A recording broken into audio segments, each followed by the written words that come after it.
ఏదో మాట్లాడాలి, ఎలా మాట్లాడాలి అనుకుంటా ఉన్నారు. ధన్యవాదాలు అధ్యక్ష. పాపులేషన్ పెంచాలని చెప్తున్నారు అధ్యక్ష. నా వరకు నా సొంత అభిప్రాయం అంటే అంతకంటే ముందు ఆదాయ మార్గాలు పెంచాల్సిన అవసరం ఉంది.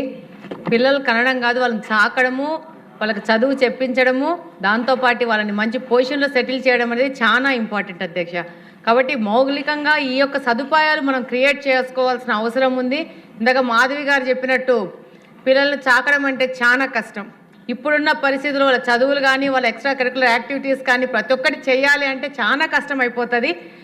మనకున్న ఈ సమాజంలో ఇక్కడున్న ప్రతి ఒక్క మెంబర్స్ కూడా ఈ బాధ్యత మహిళది అని ఆలోచించే మనస్తత్వాలు ఎక్కువగా ఉన్నాయి. చాలా స్ట్రెస్ అవుతోంది. ఇప్పుడు మేము ఇక్కడ ఎమ్మెల్యేగా వచ్చినా కూడా ఇంట్లో ఏం జరుగుతోంది, వంట ఏం చేస్తున్నారు, స్టాఫ్ ఏంటి, పిల్లలేంటి, ఎక్కడున్నారని ప్రతి ఒక్కరోజు వాకప్ చేసుకునే పరిస్థితి మాకు ఇక్కడ. కాబట్టి ఫస్ట్ మనము ఈ యొక్క సైకలాజికల్ చేంజెస్ మీద మొదట ఆలోచించుకోవాలా. ప్రతి ఒక్క మొగలు కూడా సార్ కూడా చెప్పారు ఇందాక, ఈక్వల్ పేరెంటింగ్ అనేది, దాని మీద స్కూల్లో ఎడ్యుకేషన్ కూడా స్టార్ట్ చేసుకోవాలా. లోకేష్ గారు ఆల్రెడీ ఇంట్లో పనులు అని చెప్పేసి మన లాస్ట్ టైం మన అసెంబ్లీలోనే చెప్పారు.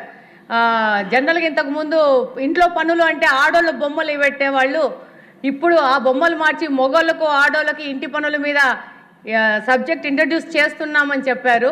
దాంతోపాటు టీచర్స్ కూడా స్కూళ్ళల్లో కౌన్సిలింగ్ చేయడం కానీ, మోరల్ క్లాసెస్ తీసుకోవడం కానీ ఇవన్నీ చేసుకోవాల్సిన అవసరం ఉంది అధ్యక్ష. ఇంకొక మాట అన్నారు సత్యనారాయణ గారు, సహా మెంబర్ గారు, డబ్బులు ఉన్న వాళ్ళకి ఎక్కువ ట్యాక్స్ వేయాలని చెప్పి, దాని బదులు ఇన్సెంటివ్స్ పెంచుకోవాలా. పేదోళ్ళకి వాళ్ళ పిల్లల్ని ప్రాపర్గా పెంచుకునే అవకాశం కానీ, అవగాహన కానీ, ముఖ్యంగా ఆడవాళ్ళకి చదువుని ఎక్కువ ఎంకరేజ్ చేస్తూ తీసుకొని పోవాలి. కానీ దాన్ని అయితే నేను సమర్థించట్లేదు అధ్యక్ష. ఇంకొక విషయం ఏంటంటే, ఇప్పుడు నేను చూస్తున్నాను, ఇప్పుడు బాగా పేదవాళ్ళతో కలిసి తిరగడం కానీ వాళ్ళు ఉన్న సమస్యలు చూస్తూ ఉన్నాను. ఎక్కువ మందిగా కన్న పిల్లలు, తల్లిదండ్రులు, వాళ్ళకి ఏమవుతుందంటే అధ్యక్ష, ప్రాపర్ ఎడ్యుకేషన్ ఇవ్వట్లేదు. దానివల్ల వాళ్ళకి ఎడ్యుకేషన్ లేక, ప్రాపర్ బ్రాటప్ లేక వాళ్ళు కొంచెము ఈ యొక్క చెడు అలవాట్లకి దాని మీదకి వెళ్ళే ప్రమాదం కూడా కనపడుతూ ఉంది అధ్యక్ష. సార్ చెప్పిన దానికి ఇదైతే వ్యతిరేకము. కానీ వీటన్నిటి మనం సమకూర్చుకుంటే ఏ విధంగా ఈ జనాభా తగ్గుతుంది, దానివల్ల మనం ఫ్యూచర్లో ప్రాబ్లం ఫేస్ చేస్తాం, మన దాన్ని అధిగమించే పరిస్థితి ఉంటుంది. అంతే అధ్యక్ష. Thank you. ఏమీ చెప్పకుండా రేపు 4th సాటర్డే నుంచి ఇది మాట్లాడకుండా ఎంకరేజ్ చేసి స్టార్ట్ చేయండి ప్రోగ్రామ్.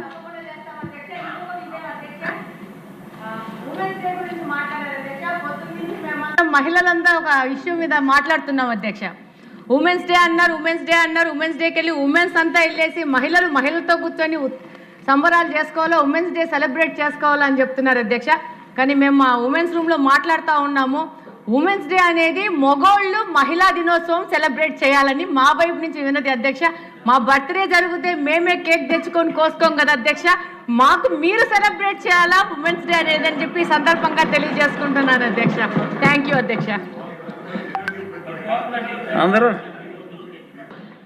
2004వ సంవత్సరంలో కాలేజీ విద్యను అభ్యసించే బీసీ విద్యార్థుల కోసం, బాలికల కోసం ప్రభుత్వ బాలికల వసతి గృహాన్ని ఏర్పాటు చేశారు అధ్యక్ష.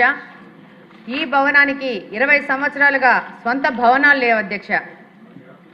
అద్దె భవనాల్లో ఈ యొక్క హాస్టల్ నడుపుతున్నారు అధ్యక్ష. దాదాపు 130 మంది బాలికలు intermediate, degree, nursing, post graduate చదువుల కోసము సుదూర ప్రాంతాల నుంచి వచ్చి ఇక్కడ ఆశ్రయం పొందుతున్నారు అధ్యక్ష. ఆస్పిరేషనల్ డిస్ట్రిక్టు ఎన్నో ఆస్పిరేషన్తో జిల్లాలో నలుమూల నుంచి వెనకబడిన బీసీ విద్యార్థినులు ఈ ప్రాంతాన్ని ఇక్కడికి వచ్చి విద్యను అభ్యసిస్తున్నారు అధ్యక్ష. దురదృష్టం ఏంటంటే అధ్యక్ష, అద్దె చెల్లించకపోవడం వల్ల అకాడమిక్ ఇయర్ మధ్యలో కూడా యజమానులు హాస్టల్ ఖాళీ చేసిన సందర్భాలు కూడా ఉన్నాయి అధ్యక్ష. ప్రస్తుతం ఉన్న భవనానికి 5 లక్షల రూపాయల అద్దె చెల్లిస్తూ మళ్ళీ కరెంటు బిల్లులు, నీటి బిల్లులు ఎక్స్ట్రా కడుతున్నారు అధ్యక్ష. సరైన భద్రతా సౌకర్యాలు లేని కారణంగా ఆడపిల్లలు అభద్రతా భావంతో ఉన్నారు అధ్యక్ష. సరైన భవనాలు కల్పించి భద్రత కల్పిస్తే ఇంకా పెద్ద ఎత్తున వెనుకబడిన ప్రాంతాల్లోని బాలికలు వచ్చి ఇక్కడ చదువుకునే అవకాశం ఉంది అధ్యక్ష. మంచి స్థాయికి చేరుకునే అవకాశం ఉంది అధ్యక్ష. 2 సంవత్సరాల నుంచి మినిస్టర్ గారికి డిఆర్సీ మీటింగ్లో కానీ అనేక పర్యాయాలు ఈ యొక్క బీసీ హాస్టల్ యొక్క పరిస్థితి వివరించడం జరిగింది అధ్యక్ష. అద్దె భవనము కూలిపోయే పరిస్థితికి వచ్చి ఇప్పుడే ఈ మధ్యనే ఒక నెల 2 నెలల క్రితము ఈ భవనాన్ని మార్చి మా ఇంటి వెనక ఒక భవనాన్ని తీసి బాలికలను పెట్టే పరిస్థితికి ఈ యొక్క బీసీ హాస్టల్ వచ్చింది అధ్యక్ష. దాదాపు 22 సంవత్సరాల క్రితము మెట్రిక్ హాస్టల్ మంజూరైనా కానీ సరైన భవనం లేక విద్యార్థులు బాలికలు అవస్థలు పడుతున్నారు అధ్యక్ష. మరొక్కసారి మీ ద్వారా మంత్రి గారి దృష్టికి తీసుకెళ్తున్నాం అధ్యక్ష. కడపకు మంచి ప్రభుత్వ పరిధిలో సొంత భవనంతో బీసీ హాస్టల్ ఏర్పాటు చేయవలసిన అవసరం ఉంది అధ్యక్ష. తద్వారా బీసీలకు సాయం చేసుకునే పరిస్థితి ఉంటుంది అధ్యక్ష. ఒక్కసారి అధ్యక్ష, ఇలాంటి కూలిపోయిన పరిస్థితుల్లో బీసీ హాస్టల్ దాదాపు 10 సంవత్సరాల నుంచి కడపలో ఉంది అధ్యక్ష. బాలికలకి ఏమన్నా ప్రమాదం జరుగుతుందనే భావనలో బీసీ వాళ్ళు ఉన్నారు అధ్యక్ష. కాబట్టి తప్పకుండా మీ ద్వారా మంత్రి గారికి తెలియజేసుకుంటున్నాం అధ్యక్ష. తప్పకుండా భవనము సొంత భవనం ఏర్పాటు చేయవలసిందిగా కోరుకుంటున్నాం అధ్యక్ష.